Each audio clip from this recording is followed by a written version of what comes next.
싶은 말씀. 시편 74편 1절부터 11절입니다. 1절 한 절 읽겠습니다. 하나님이여 주께서 어찌하여 우리를 영원히 버리시나이까? 어찌하여 주께서 기르시는 양을 향하여 진노의 연기를 뿜으시나이까?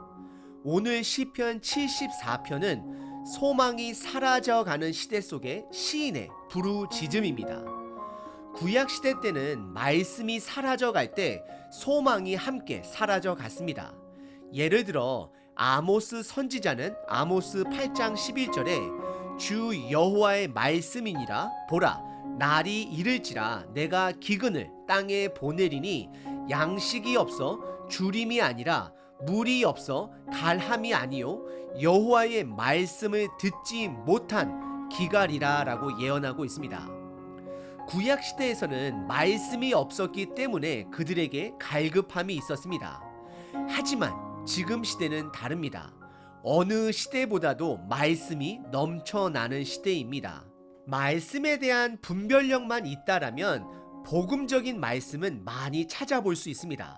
그리고 동시에 말씀을 전하는 자들도 넘쳐나는 시대입니다. 그러다 보니 말씀을 귀하게 여기지 않는 시대 속에 살아가고 있습니다. 그리고 말씀보다 여러 가지 미디어에 빠져 공동체 중심보다는 개인 중심의 신앙을 각자가 살아가는 시대입니다. 말씀은 넘쳐나지만 영적으로는 최첨단 사사기의 시대를 살아가고 있습니다. 오늘 시편 74편은 소망이 사라져가는 시대 속의 시인의 부르짖음입니다. 오늘 본문을 통해 말씀이 넘쳐나는 이 시대에 우리들이 반드시 실질적으로 회복해야 되는 부분이 무엇인지 함께 고민해보는 시간 되길 바랍니다. 시편 74편의 역사적 배경은 정확하게 어떤 시대를 배경한다라고 말하기 어렵습니다. 하지만 예루살렘 성전이 무너진 것만은 확실합니다. 예를 들어 7절과 8절에 보시면 성전과 모든 회당이 불에 탔다라고 기록합니다. 그리고 74편의 제목은 아삽의 마스길입니다.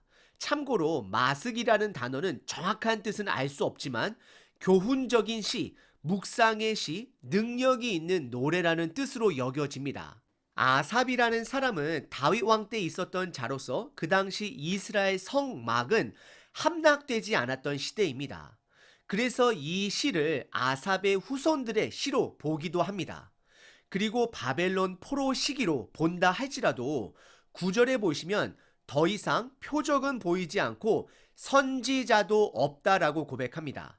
하지만 예레미야와 에스겔과 같은 선지자들이 성전이 무너진 이후에도 존재했던 것으로 봐서는 정확하게 바벨론 시대라고 말하기도 어렵습니다. 그래서 어떤 학자들은 수전절을 배경으로 한다 말하고 있습니다. 수전절은 마카베오가 성전을 탈환했던 시기로 보는 것입니다. 하지만 그 어떠한 것도 정확한 시기다라고 말할 수는 없습니다. 중요한 것은 역사 속 가운데 어떤 시점인지는 정확하게 알 수는 없지만 이스라엘의 소망된 성전이 무너지고 이스라엘이 영적으로 무너진 상태를 지금 말하고 있습니다. 그래서 소망이 사라진 시인은 하나님께 절규하고 있습니다. 오늘 본문은 크게 세 부분으로 나눌 수 있습니다. 첫 번째, 시인의 고통스러운 질문입니다. 두 번째는 폐허가 된 예루살렘의 정직한 시인의 시선입니다. 그리고 마지막 세 번째는 하나님의 침묵으로 인한 시인의 절규입니다. 첫 번째 부분은 1절과 2절에 시인은 고통스러운 질문을 하나님께 하고 있습니다. 그것은 1절에 두 가지 질문을 합니다. 하나님이여 주께서 어찌하여 우리를 영원히 버리시나이까? 어찌하여 주께서 기르시는 양을 향하여 진노의 연기를 뿜으시나이까? 라고 고백합니다. 시인의 첫 번째 질문은 하나님께 어찌하여 우리를 영원히 버리시냐라고 묻고 있습니다. 그리고 두 번째 질문은 하나님께서 어찌하여 하나님의 백성을 양으로 표현하시면서 진노의 연기를 뿜으실 수 있냐라고 되묻고 있는 것입니다. 시인은 결국 하나님께서 우주의 주관자로서 그 답을 하나님 안에서 찾으려고 하는 노력을 하고 있는 것입니다.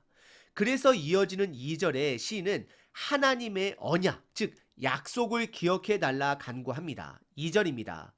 옛적부터 얻으시고 속량하사 주의 기업의 지파로 삼으신 주의 회중을 기억하시며 주께서 계시던 시온 산도 생각하소서라고 고백하고 있습니다. 오늘 본문의 첫 번째 부분은 시인이 하나님 안에서 그 해답을 찾고자 고통스러운 질문을 하나님께 하고 있습니다. 우리 삶 속에 이해하기 어려운 고난이 있을 수 있습니다. 그 이유를 정확하게 찾지 못한다 할지라도 하나님 안에서 답을 찾으려는 시인의 자세는 우리가 반드시 배워야 할 자세입니다. 특별히 지금 시대는 일일 방송 시대로 교회 안에서 내 말이 맞다 말하는 분들이 넘쳐나는 시대에 살고 있습니다. 이럴 때일수록 말씀의 분별력을 가져야 할 시대입니다. 그리고 오늘 본문의 두 번째 부분은 3절서부터 8절까지 폐허가 된 예루살렘의 정직한 시인의 시선입니다. 첫 번째는 원수들이 성전에 악을 행했다라고 고백합니다. 이것은 구별되어야 될 성전에 온갖 더러운 행위를 한 것을 드러냅니다. 예를 들어 돼지로 제사를 드린다든지 세상의 우상을 성전 안에 들여놓은 것일 수 있습니다. 그리고 두 번째는 성전의 건물과 모든 기물을 파괴했다라고 고백합니다. 세 번째는 여호와 하나님의 이름으로 세워진 모든 것을 헐며 하나님을 진멸하려고 한다라고 고백하고 있습니다. 3절서부터 8절입니다. 영구히 파멸된 곳을 향하여 주의 발을 옮겨 놓으소서. 원수가 성소에서 모든 악을 행하였나이다.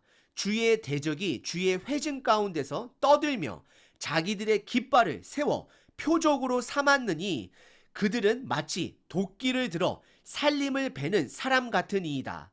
이제 그들이 도끼와 철퇴로 성소의 모든 조각품을 쳐서 부수고 주의 성소를 불사르며 주의 이름이 계신 곳을 더럽혀 땅에 엎었나이다. 그들이 마음속으로 이르기를 우리가 그들을 진멸하자 하고 이 땅에 있는 하나님의 모든 회당을 불살랐나이다라고 고백하고 있습니다. 오늘 본문의 두 번째 부분은 폐허가 된 예루살렘을 향한 시인의 정직한 고백입니다. 그리고 오늘 본문의 세 번째 부분은 9절서부터 11절까지 하나님의 침묵에 대한 시인의 절규입니다. 그래서 시인은 계속해서 이런 일이 얼마나 오래 했는지, 언제까지 원수들이 비방할 것인지, 어찌하여 하나님은 침묵하고 있는지 외치고 있습니다. 9절서부터 11절입니다. 우리의 표적은 보이지 아니하며 선지자도 더 이상 없으며 이러한 일이 얼마나 오래 했는지 우리 중에 아는 자도 없나이다. 하나님이여 대적이 언제까지 비방하겠으며 원수가 주의 이름을 영원히 능욕하리이까. 주께서 어찌하여 주의 손 곧 주의 오른손을 거두시나이까. 주의 품에서 손을 빼내시어 그들을 멸하소서라고 고백하고 있습니다. 오늘 본문의 세 번째 부분은 시인이 하나님의 오랜 침묵으로 인해 절규하고 있는 내용입니다. 오늘 본문을 통해 우리는 시인의 절규하는 그 마음을 회복해야 합니다. 정작 교회의 건물은 있고 사역자들도 있고 성도들도 있지만 성령님의 움직임이 없는 것으로 인해 우리는 절규해야 합니다.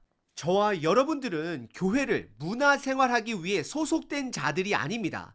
영적인 전쟁에 동참하기 위해 교회가 있는 것입니다. 그러기 위해서는 성령님의 역사를 보고 그 일에 함께 동참하는 자가 되어야 합니다.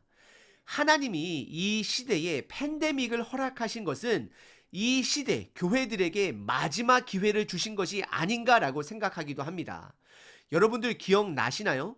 팬데믹이 막 시작되고 나서 처음으로 온라인 예배를 드렸을 때에 우리들이 얼마나 감격했는지 그 마음 아직도 갖고 계신가요? 아니면 이제는 현장 예배도 온라인 예배도 둘 다 감격이 없이 드려지고 있지는 않은지요?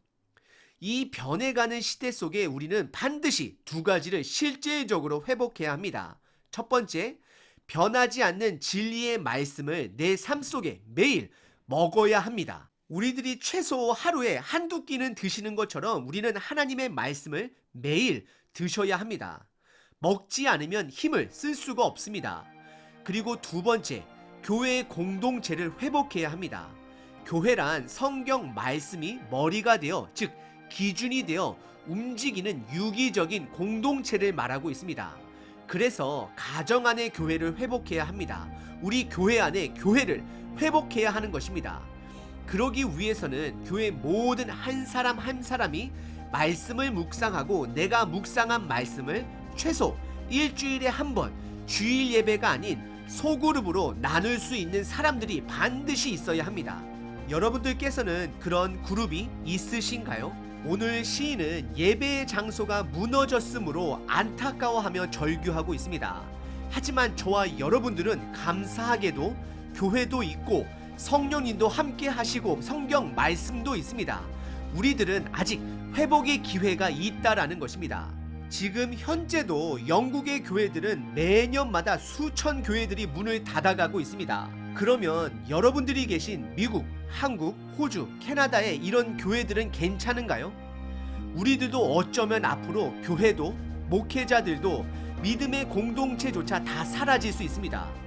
교회를 다니고 싶어도 찾아보기 어려울 수 있다는 것입니다. 아직 우리들에게 소망이 있을 때 각자의 위치에서 최선을 다해 몸부림을 치시는 저와 여러분이 되시길 바랍니다.